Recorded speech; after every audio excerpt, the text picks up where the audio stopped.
Halo, selamat datang di channel Nona Mary.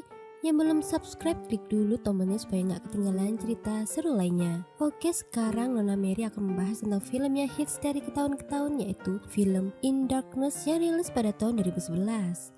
Langsung aja yuk ke alur ceritanya. Dikisahkan seorang pria yang bernama Leopold Soha atau Poldek adalah seorang pria Polandia yang mempunyai pekerjaan sebagai tukang memperbaiki saluran air di bawah tanah. Ia bekerja sama dengan rekannya yang bernama Suspek. Saat itu mereka sedang sibuk mencuri di rumah seorang tentara Nazi.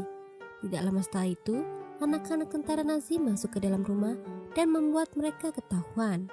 Mereka akhirnya memukul anak laki-laki tersebut.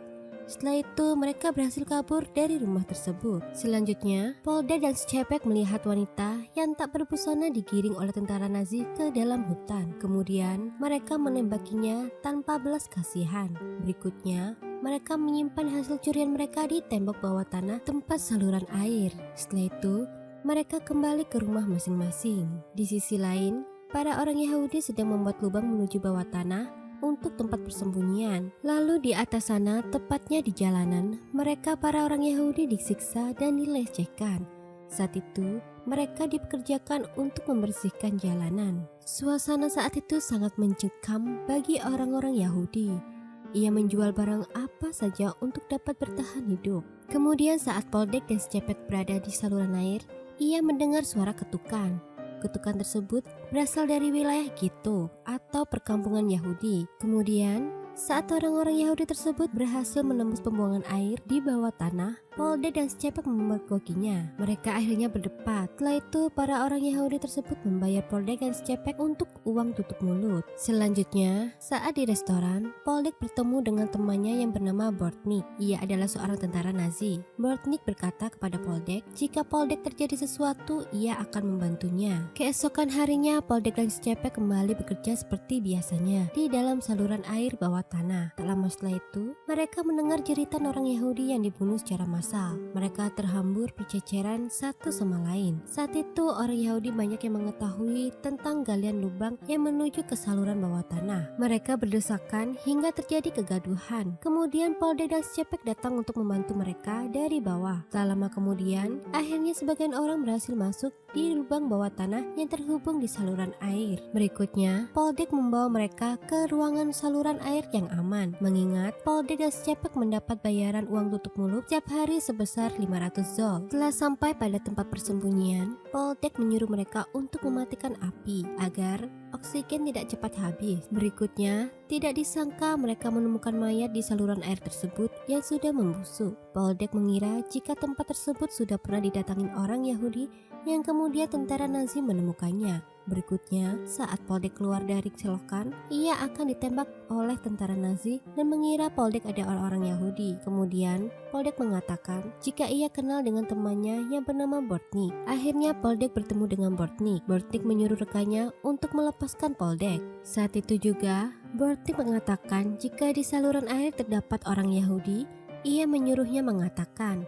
Saat itu, Poldek merasa resah dan sedikit takut kepada Bortnik. Berikutnya, saat malam tiba, adik Clara yang bernama Mania pergi meninggalkan tempat tersebut. Clara saat itu panik dan menyuruh Mudek untuk mencarinya keluar. Kemudian, saat pagi hari, Poldek pergi ke toko makanan. Ia membeli untuk ia bagikan kepada orang Yahudi di bawah sana. Clara bertanya kepada Poldek saat itu, apakah kampanye di daerah Ghetto telah berakhir? Lalu temannya menjawab jika daerah Ghetto sudah tidak berpenghuni dan mereka yang masih dipindahkan ke kamp Janoska. Setelah itu, Poldek meminta laki-laki orang Yahudi tersebut ikut dengannya. Poldek berkata akan memindahkan sebagian orang Yahudi dari Lvov ke tempat persembunyian yang aman. Namun, ia tidak bisa menjaga semua orang karena terlalu berbahaya dan hanya bisa melindungi 10 atau 12 orang saja. Setelah lama bernegosiasi, akhirnya salah satu dari mereka membayar untuk beberapa orang saja. Suasana di tempat tersebut cukup sempit, gelap, dan bau. Namun mereka harus bertahan. Kemudian, Poldek dan Shepek keluar dari saluran air ke atas. Mereka kembali memungut barang-barang dari orang Yahudi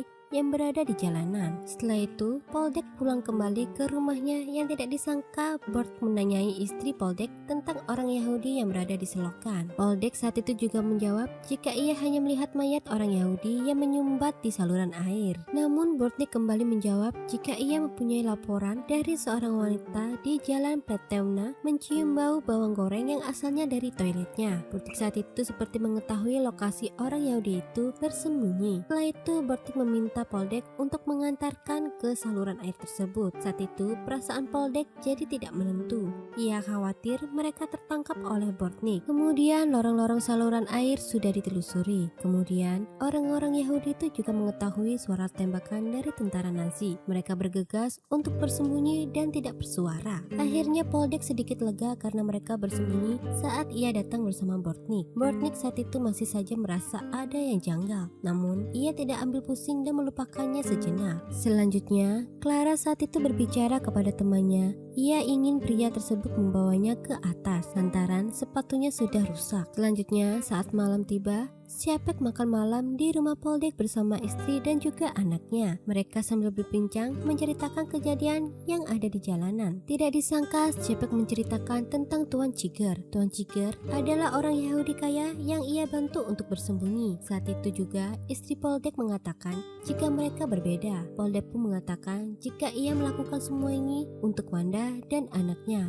Kemudian Wanda marah akan hal tersebut. Mengetahui hal tersebut, keesokan harinya Sjapek tidak mau membantu Poldek lagi karena ia takut jika terjadi sesuatu padanya dan memutuskan tidak mau bekerja lagi dengan Poldek. Akhirnya Poldek pergi sendiri ke saluran air tersebut. Setelah sampai, ia menemukan mayat orang-orang Yahudi yang tidak ikut dilindungi oleh Poldek tergeletak di sana. Lalu, seorang pria Yahudi mengatakan jika mereka yang dilindungi oleh Poldek tidak tahu soal kematian orang Yahudi yang lain itu. Selanjutnya, keadaan di persembunyian Tuan Ciger kembali ricuh. Janek ingin menembak teman yang sedang beribadah. Tak lama setelah itu, keadaan kembali normal. Berikutnya, saat Poldek akan turun ke saluran air, ia mengecek kandungan metana di selokan terlebih dahulu. Kemudian, ia menemui mereka dengan membawakan makanan lagi. Lalu Tuan Ciger mengatakan jika ia kehabisan uang. Ia meminta Poldek menggali tanah di kuburan yang terdapat sekotak perhiasan. Ia pulang ke rumah dan memberitahu Wanda. Ia menyuruh Wanda tidak perlu bekerja lagi.